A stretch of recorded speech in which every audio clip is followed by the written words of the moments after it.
the Napoleon Bonaparte pipe that was passed down in your husband's family. Is your husband still with us? Yes, my husband. Okay. Not here today. Not here today, but he's still telling the story. Yes. Okay, what's the story?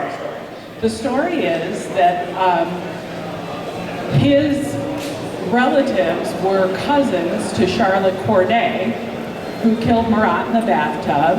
Okay, so this is the French Revolution, guys. If you don't remember, Charlotte Corday, of course, is the person who kills Marat. Marat is very famous in a painting by Jacques-Louis David where he's dead in the bathtub. Yeah. Okay. So supposedly his relatives were cousins to Charlotte Corday. All right. And after she murdered Marat in the bathtub, they fled to Hungary and changed their name from Corday to Goudet. That's correct, okay. Which is their family name, Goudet. Right. Goudet. So we are trying to find out if this is true, if they are in fact cousins, distant cousins to Charlotte Corday, and if this pipe could have come from France in the late 1700s. This pipe could easily be 18th century French. It's definitely French, and by the actual certain aspects of it. First of all, the way in which it is carved in, the way in which you have a stippling at the bottom, they actually would do this by hand, and the form of the actual pipe,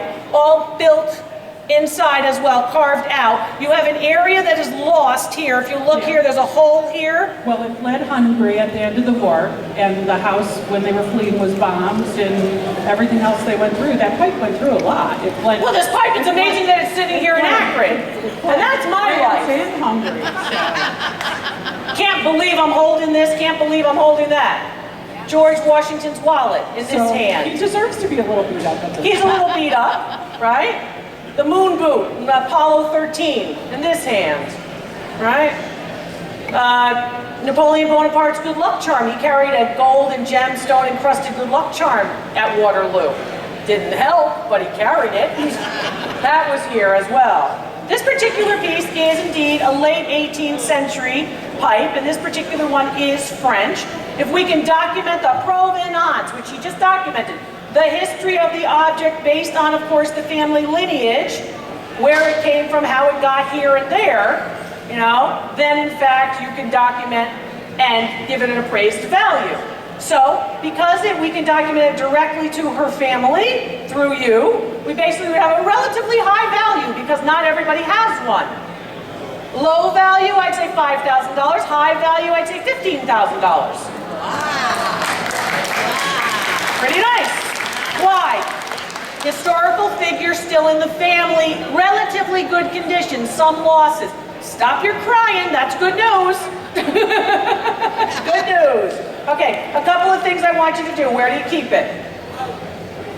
Until it came to us, it was in his aunt's drawer. Thrown around. Yes. I want it wrapped into a piece of white cotton cloth or tissue paper, and I want it placed in either a safety deposit box or a safe. I want you to get an insurance appraisal on it. We can talk to you about that as well, unless you decide, and that will show you actually sales records where if you decide to sell it, you can do that. You want to keep it, you got to protect it. It's a lot of money. It's really a fantastic object. Look closely and be happy you're here today to see it. Small part of the history. Thank you.